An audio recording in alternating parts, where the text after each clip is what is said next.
Hello. Thank you for tuning in to episode 2 of The Record Store, brought to you by the Chatterbox. I'm joined as always by Owen Cummings. And I was just introduced by Tobey Logan. In this episode, we're going to be covering the new Taylor Swift album, Evermore.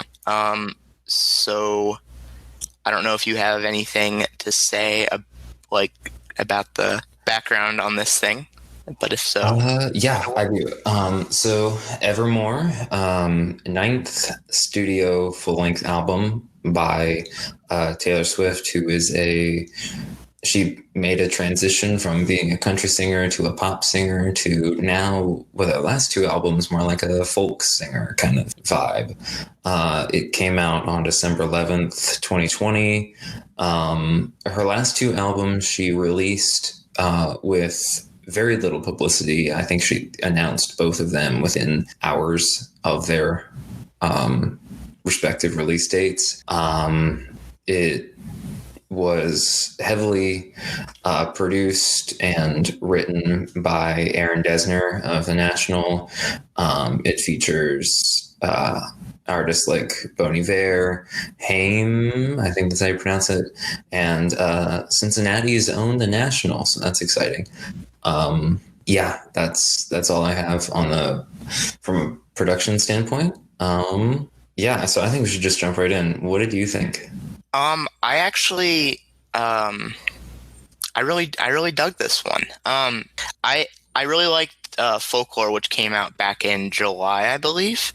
And this is definitely a continuation of that sound. However, I don't think that this album is going to be remembered. I don't want to say it as fondly, but I don't think it's going to be a more memorable point in her career in comparison to like Folklore, just because I feel like that album did it first. But I do think that this album improves on a lot of the ideas presented in Folklore, at least from a production standpoint. So what are your thoughts? Yeah, I agree with all of what you said. I think it's definitely, like, I would categorize it as the sister album to Folklore. Yeah. She is definitely going for like an expansion or more complex ideas based on the things that she was saying and writing about in Folklore. But you're right. I think it will suffer the kind of, I'm going to coin a new phrase and call it the Weezer, which is releasing albums so close to each other that one or both will get overshadowed. I think this might be one of those cases. I know bands and artists like the Beatles and David Bowie definitely released albums pretty close to each other, but that's not what I would consider to be the norm anymore. I think there's a lot more waiting or a lot more singles between albums these days, which neither of those were the case, because the lead-off track to this, Willow, which is intended to be like the lead single, it came out on the same day as the album. With that aside, I do like this album. I think it was a nice sequel. Yeah. However, and first I just want to say that I really enjoyed this album, but I feel like it falls into a trap that a lot of sequels fall into, specifically like movies, and that I think it's better than the original thing that it's following up. However, I don't think that it introduces enough new ideas for it to really come into its own, so it's not as memorable as. So you do think it's better than Folklore, though? I do. I think so. I think I'm going to have to disagree with you on that one. Oh yeah? But I do agree on your other points, though. I think it has quite a few strong tracks. The opening Willow, the second track, even the Champagne Problems, Dorothea, Marjorie, and the title track are all great. But I just feel like it serves more as like a B-sides record than full follow-up. I think some of the ideas and musical, what's the word? Experimentations kind of fall short of folklore, and I think that sort of holds it back from being better. That's just my opinion, though. We can delve into that a bit more, but I agree with what you're saying, but I think that just because it takes so many ideas from folklore and just expands upon them, that it just makes it a better album, in my opinion. But if we want to go into more specific tracks, I think now would be the time to do so. I know you talked about Willow earlier, and that track does a similar thing to what Cardigan was doing on Folklore, except I vastly prefer this song to Cardigan by like a long shot. No, I totally agree with you there. I think this Willow is definitely a better song than Cardigan. Yeah. I think that Willow is probably the track that I came back to the most on this album. I really like I think the guitars on it sound really, the kind of plucky guitars sound really nice here. If you want to talk about Willow a little bit.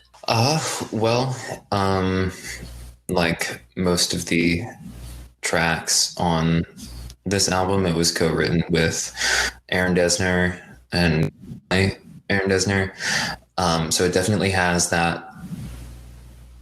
He's known for that sort of acoustic-y, plucky kind of guitar style, and I think that is really the centerpiece of this song and this album in general, that kind of instrumental style. I will say the instrumentals on this record are more complex and I would say better produced and maybe better sounding than on Folklore.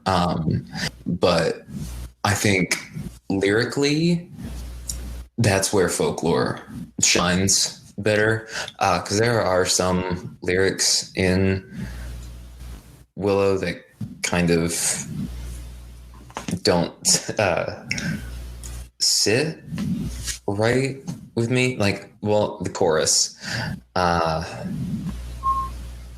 more you stay, the more you say, the less I know. Wherever you stray, I follow. I'm begging for you to take my hand, wreck my plans. That's my man.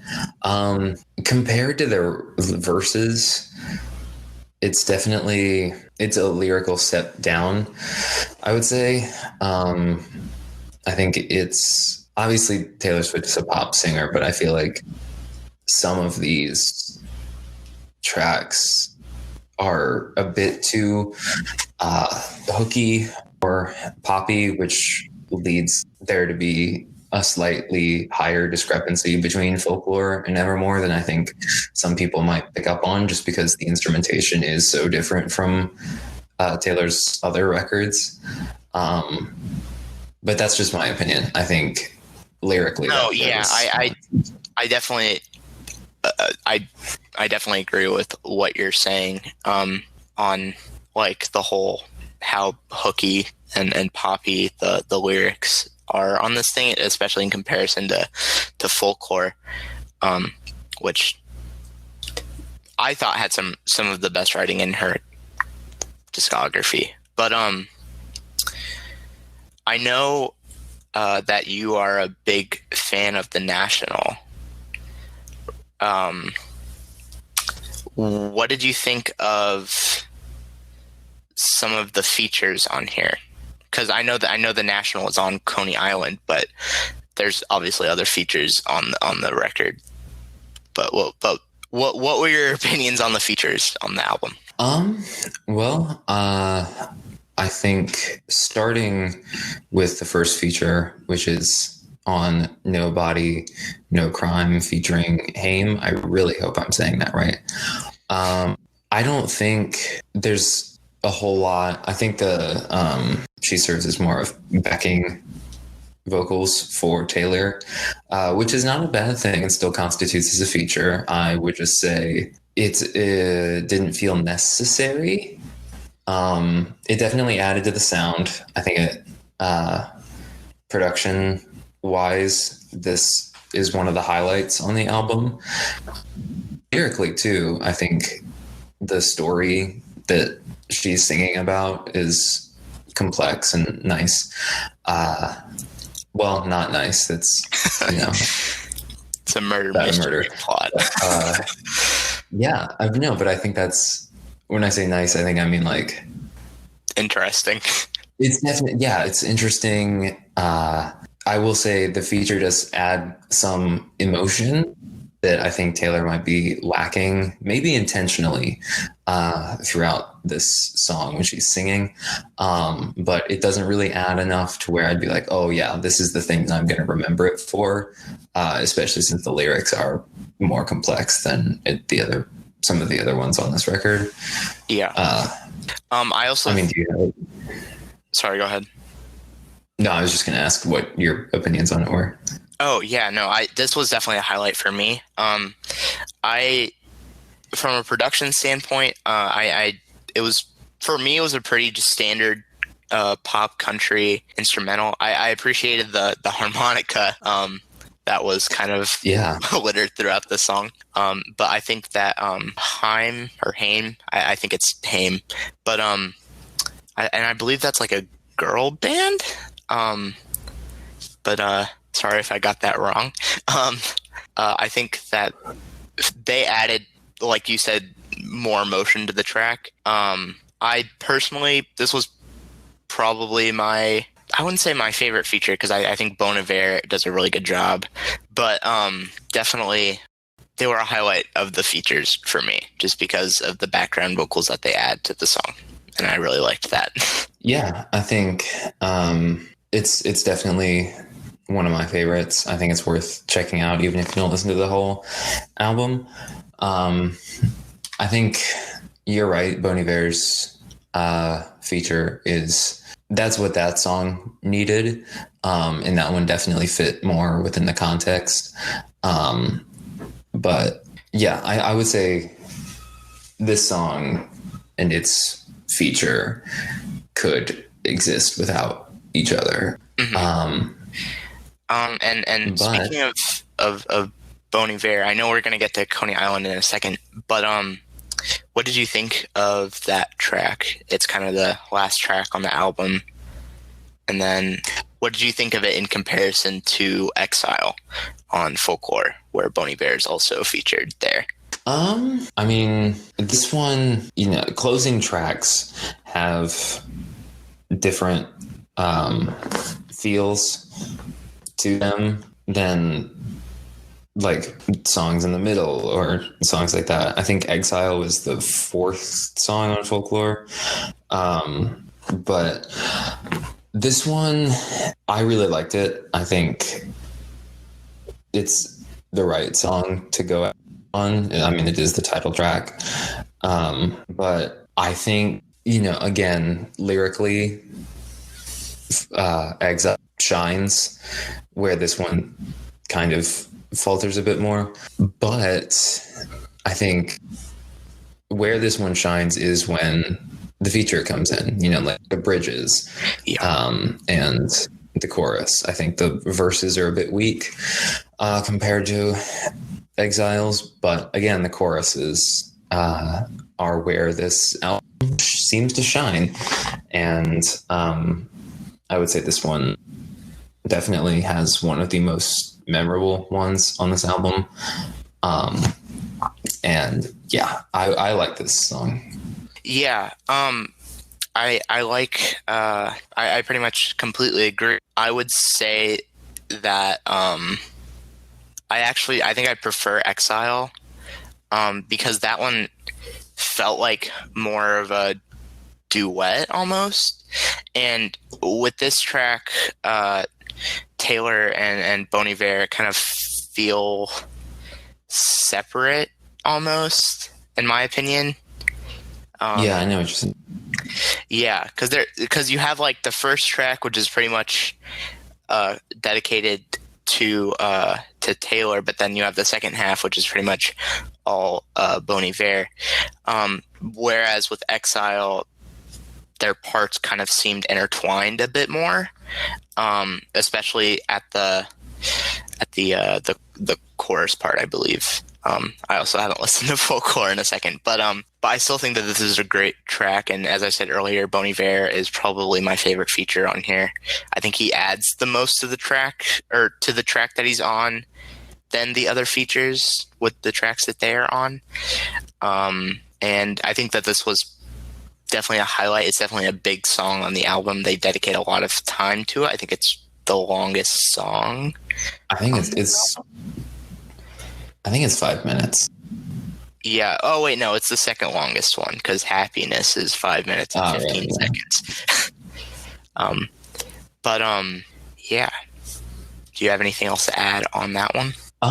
No, I think it's definitely a good jumping off point to talk about Coney Island, which is the third and final song with a feature, The National. Now, this is my, as Weird Al would say, my lame claim to fame. I had the privilege of working alongside the drummer of The National, Brian Devendorf, on his solo album. Oh, really? I directed the music video. Came out. That's cool. I didn't know that. Yeah, so I'm basically famous. No. So I just know I'm familiar with their style a lot. They're a band that I listen to. When I sing, I sound a lot like Matt Berninger. And I've grown up listening to them. So this was one I was looking forward to, and it unfortunately was kind of underwhelming for me. Yeah. It's good, but it's not, it doesn't pack as much of a punch as either of the songs that we just talked about, or frankly, a lot of National songs. When I read that it was the whole band and not just Matt, I thought it was going to have a bit more of that feel, or maybe like some slight more contributions. But it did kind of fall flat for me.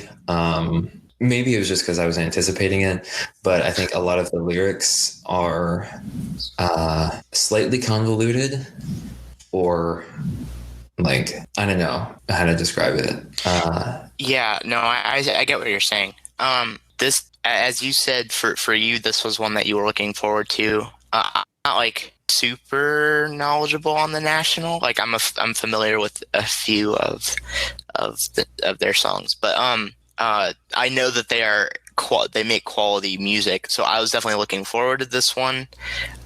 And as you said, it was definitely very underwhelming to me. Probably one of the ones that I'm going to be coming back to the least, honestly, of any of the tracks on here. I don't really have much else to add, because I don't really have a very large opinion on this, other than the fact that I was very underwhelmed by it. Yeah, I will say though, the instrumentation on this track is really good. Oh yeah, especially with the percussion at the beginning. That was good. I think that makes it to where I'll definitely listen to it again.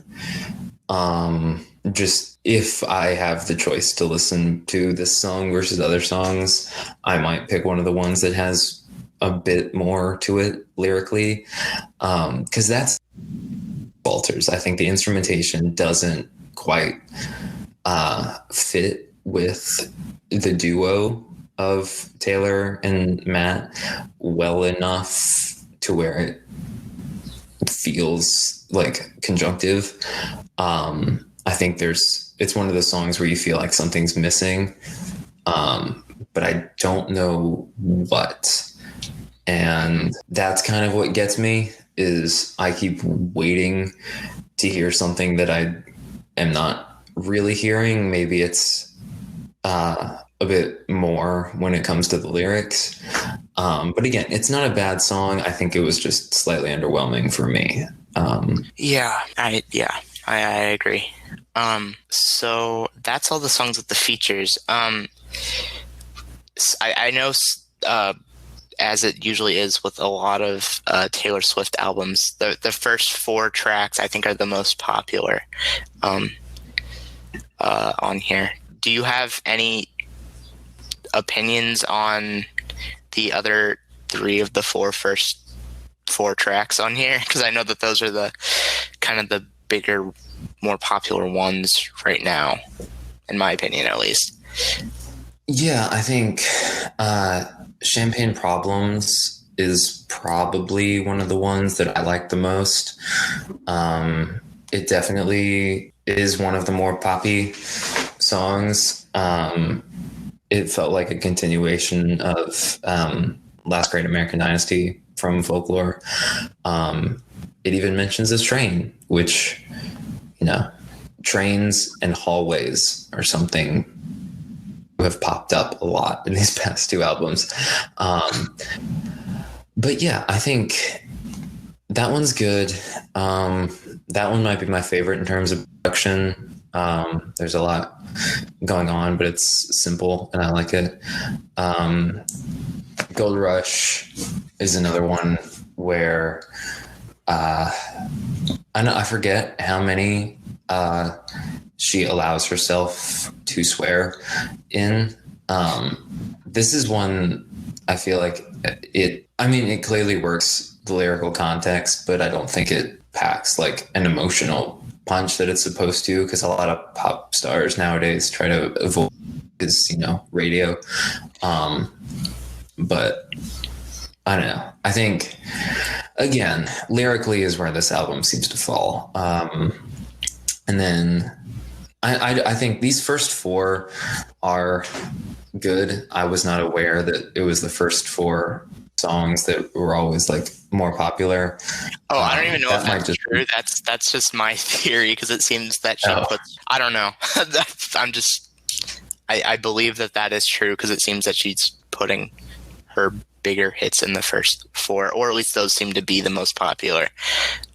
Yeah, who knows? Some people might just have low fans and just stop listening after the first 4 songs.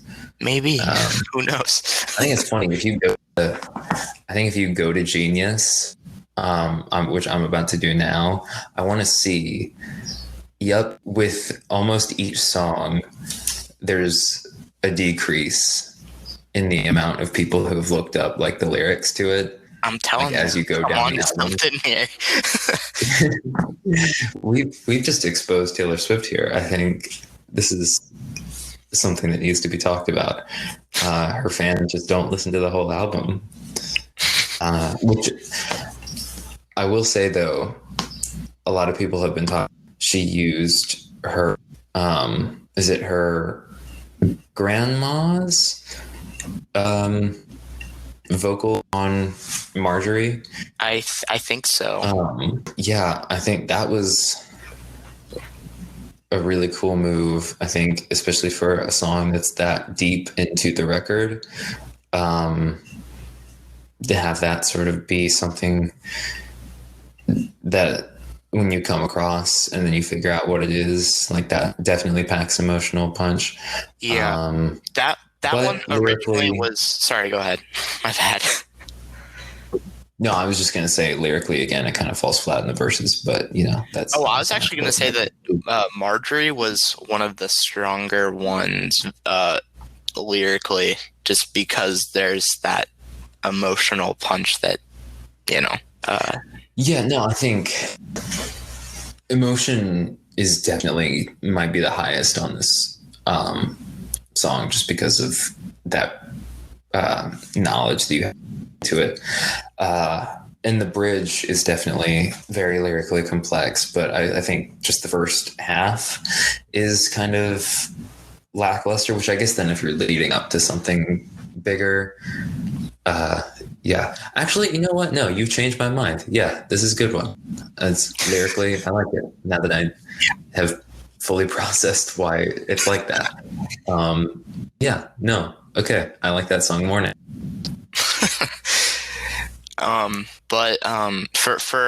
For my opinions on the first 4 tracks, we already talked about Willow. Champagne Problems, I thought was definitely a highlight for me.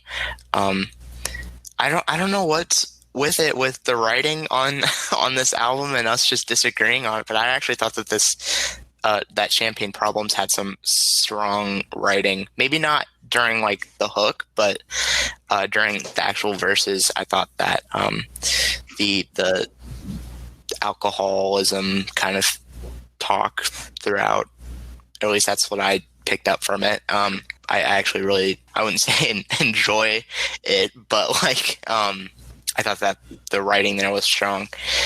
Gold Rush, I don't really have a whole lot to say on it, and I don't really have any opinions on Gold Rush or 'Tis the Damn Season, honestly. I don't think that those were standouts to me. I don't think that they were particularly strong in any category, except maybe Gold Rush's production was pretty good. But yeah. Yeah, I think as a whole, we've been talking about some of the songs. As a whole, I think you might be right in that it leans a bit it's too front forward, which then leaves a bit to desire for the second half until you get to the final track. For me, it just sounded less cohesive than Folklore. I think there might have been too much focus on trying to develop those new ideas or get them more complex. But it just felt, I don't want to say the novelty kind of wore off, but I think it just had a different feel than Folklore, and I don't know that it really benefited from that. I think. Yeah. I sorry to cut you. Were you going to say anything? No, that was going to be the end of my thought. I was just going to trail off. Okay.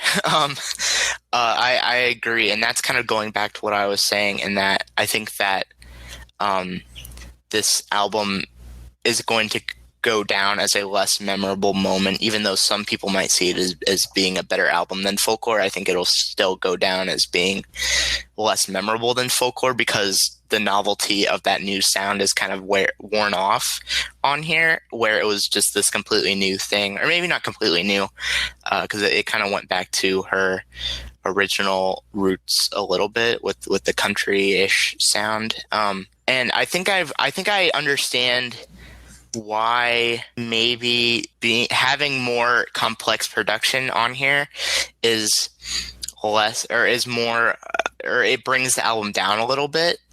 And I think the reason for me, at least, was because I know I talked about this during the Sufjan album thing when we were talking about that and comparing it to his other projects. But I think that a more folky, underproduced sound, or lesser produced sound, makes the album feel much more personal, at least to me. It makes it kind of feel like you're sitting in the studio with Taylor, and you're just kind of jamming with a guitar, and she's singing and stuff. So, no, totally. I think that's a perfect way to describe it, especially since I think even days before this record came out, they released on Disney Plus the documentary about recording Folklore and how intimate that was, and you got to hear what she was thinking and like all the things that were going into it, and all those shots where it was just the 3 people in the studio, and it felt really personal, and I thought that was at least good marketing on their part, to shoot that. But I think it also does sort of provide some insight, and you can sort of project what you then learn in that documentary back onto folklore, and it makes that much more, it makes it feel more special. And I think with this, it's kind of like, especially even after that documentary, it was kind of like, oh, we're doing this again. Okay. And then you listen to it and it's, I don't know. It just felt, I think it felt more polished in a way that might not have benefited what was the intention of the record, which is to be more personal again, like folklore. But I mean, Taylor Swift is a huge pop star. She used to be a huge country singer. So obviously she's no stranger to a lavish production. It just depends on what she's singing about. And I think if she wants to continue writing more personal songs like this, I think these albums are going to be a good fit in order to see what style she goes into or what she likes. But I would say this one just does feel a bit more disjointed. So now I'm looking forward to seeing what she does next. If she's going to go more into this sound or back into either folklore or pop territory. Yeah, I was actually going to ask what you thought she was going to do next. Like, where is she going with the sound? Is she going to stick with this more folky sound, or is she going to go back to her more lavish pop kind of sound, or is she going to do something entirely different? What do you think? I think it's important to also factor in COVID with everything. Like, I think that's how folklore kind of came about, right? Kind of. Yeah. So I think depending on how long it takes for things to get even semi back to normal, I can definitely see her, I don't know, maybe doing kind of like a much better version of that trilogy that Green Day tried to do, where it was like the Uno Dos Tres. Yeah. Trey. I don't know. Those albums were bad, but like sort of do a set of albums, come back and have this like extravaganza of like huge synths or trumpets and like pop sounds, just layers and layers and layers. And I think that would be kind of cool to see or hear. I don't know if I would enjoy it, but I could definitely see that being kind of the thing where she embraces the sort of stripped down nature. But I think once she gets the chance, I feel like she will go back to much more lavish music. Yeah. Yeah. I was thinking that she was gonna go in a completely different direction after this. Maybe I don't even know what that direction would be, but I don't think that she's gonna go back to this folky sound, at least after things start to get a little better. But I don't think that she's going to go back to her more pop sound either. That was on things like Lover and pretty much anything like, I think, I don't exactly remember, but I don't remember specifically Lover being super well received critically. I think that and maybe Reputation were both sort of seen as like step backs. Yeah, especially after 1980. What was that one called? 1989. Yeah, because that one was received very well critically, from what I remember. Yeah, and those songs are still played on the radio. They still get stuck in my head, and I still skip all of them whenever they come up. That's not to say that they're bad. It's just I have different tastes. But this one, Evermore, was definitely received well. So it's going to be interesting. I wonder if she's going to ride this out until people say that it's not as good, because that's totally an option. But it just might be out of convenience, like we talked about with Sufjan Stevens not having his banjo, so he made a techno album. I think it'd be interesting to see what she does when COVID is over, just because conditions will be different, and she will have the opportunity to do more, but who knows if she will. Mm-hmm. Plot twist, she's going to write classical music. Plot twist, she puts out like a trap album. Do you have any other things that you want to point out, or tracks that you wanted to point out on here? Not really. I think give it a listen. I think it's for quite a few audiences. And I think there's at least one song on here that everyone will enjoy. One last bit of trivia, though, I will bring up because I thought this was really cool. Paul McCartney's new album, McCartney 3, was going to come out on the day that Folklore came out. Not Folklore, Evermore. And when Taylor had heard about it, she was going to push Evermore back a week so that McCartney 3 could be like the big thing.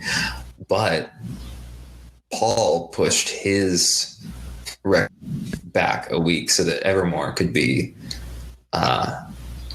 released that week and have its whole publicity thing roll out as planned, which is really cool because you can just imagine Taylor Swift and Paul McCartney just sitting on the phone like, oh yeah, I'll push my album back. You can have But yeah, that's my last bit of trivia. I think go listen to the album if you haven't already. It's worth a shot. It's not as good as Folklore in my opinion. I actually think that you converted me, and I think I actually prefer Folklore now that I've heard a second opinion on it. Yes. So, yeah. Nailed it. No, I think both serve their purpose. But yeah, I think it might not be as cohesive as Folklore was, but again, I think there's a song on here for everybody. And I'm excited to see, now that I'm following her music more, I want to see what she does next. Mm-hmm. Okay. Well, unless you have anything else to add, do you want to wrap it up? I'm good. If you don't have anything else. No, I'm okay. All right. Well, thank you all for listening. Yeah, we'll hopefully see you or